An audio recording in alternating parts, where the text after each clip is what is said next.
একবার রাত্রিবেলা বিষ্ণু ইসা ইসলাম এবং আম্মা জান আয়েশা রাদিয়াল্লাহু তাআলা আনহা, বিষ্ণু বলেন চলো তো আমরা একটু দৌড় দেই, এক্সারসাইজ হয়ে যাবে। দুইজনে দৌড় দিলেন। তখন আম্মা জান আয়েশা রাদিয়াল্লাহু তাআলা আনহা একটু স্লিম ছিলেন, তো দৌড়ে বিশ্বনবী পিছিয়ে পড়ে গেলেন, আম্মা জান আয়েশা ফার্স্ট হয়ে গেলেন, আগে চলে গেলেন। বড্ড খুশি, উনি বিশ্বনবীকে হারিয়েছেন। আবার অনেক বছর পরে, তখন সময়ের ব্যবধানে আম্মা জান আয়েশা একটু হেলদি হয়ে গিয়েছেন, আগের মতো আর চিকন নেই। আবার বিশ্বনবী এক রাতে বললেন, আয়েশা চলো আজকেও একটু এক্সারসাইজ করে দৌড় দেই। দুজন মিলে দৌড় দিলেন। আজকে বিশ্বনবী আর আম্মা জান আয়েশাকে চান্স দেন নাই, তিনি জোরে দৌড়ে আম্মা জান আয়েশাকে রানার আপ করে দিলেন, উনি ফার্স্ট হয়ে গেলেন। এরপর কি বললেন জানেন? সুনানে আবু দাউদের হাদিস, তিনি বললেন ইয়া আয়েশা হাদিহি বিতিলকা সাবকা। দেখেন বিশ্বনবী মনে রাখছেন, নোটে রাখছেন। বিশ্বনবী বললেন, আয়েশা ওই যে এত বছর আগে কোন এক রাতে মরুভূমিতে দৌড়ে আমাকে হারাইছিলা, আজকে ওইটার বদলা নিয়ে নিলাম।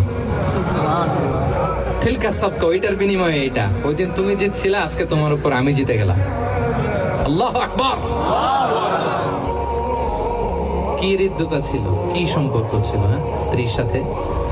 তাই বলে মনে করবেন না যে কোনো মনোমালিন্য হতো না, হতো। মানবিক যে ব্যাপারগুলো, মাঝে মাঝে একটু ছোটখাটো মিষ্টি ঝগড়া, একটু মনোমালিন্য, এটাও হতো। এবং বিশ্বনবী এটাও টের পেতেন। তিনি বলতেন, আয়েশা ইন্নী লা আ'লামু ইযা কুনতি আলাইয়া গাদবা ওয়া ইযা কুনতি আলাইয়া রাদিয়া। আয়েশা, কখন তুমি আমার উপর রেগে থাকো আর কখন খুশি থাকো, সবটাই কিন্তু আমি টের পাই। আম্মা জান আয়েশা অবাক হলেন, কি করে টের পান?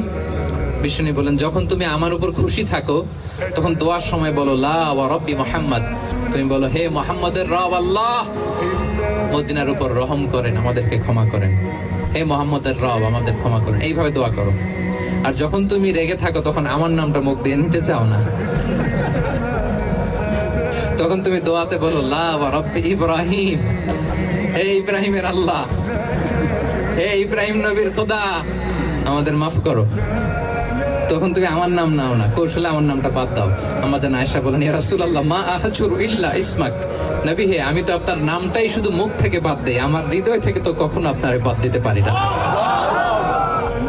এটা ঠিক, তখন রেগে থাকি, আপনার নামটা মুখে নেই না, কিন্তু হৃদয় থেকে তো আপনাকে সরাতে পারি না। সুবহানাল্লাহ। এবং আম্মা জান আয়েশা রাদিয়াল্লাহু তাআলা আনহাকে এত ভালোবাসতেন, তিনি বলেন, আমি গোশত খেয়ে ওইটার হাড্ডিটা রেখে দিলে বিশ্বনবী আমার খাওয়া হাড্ডিটা নিয়ে আবার চষতে শুরু করতেন। আমি গ্লাসের যেখান দিয়ে পানি খেতাম, পেয়ালার খুঁজে খুঁজে বিশ্বনবী ওই জায়গায় ঠোঁট লাগিয়ে পানি খেতেন। মাইমুনা রাদিয়াল্লাহু তাআলা আনহা বলেন যে আমি আর বিশ্বনবী এক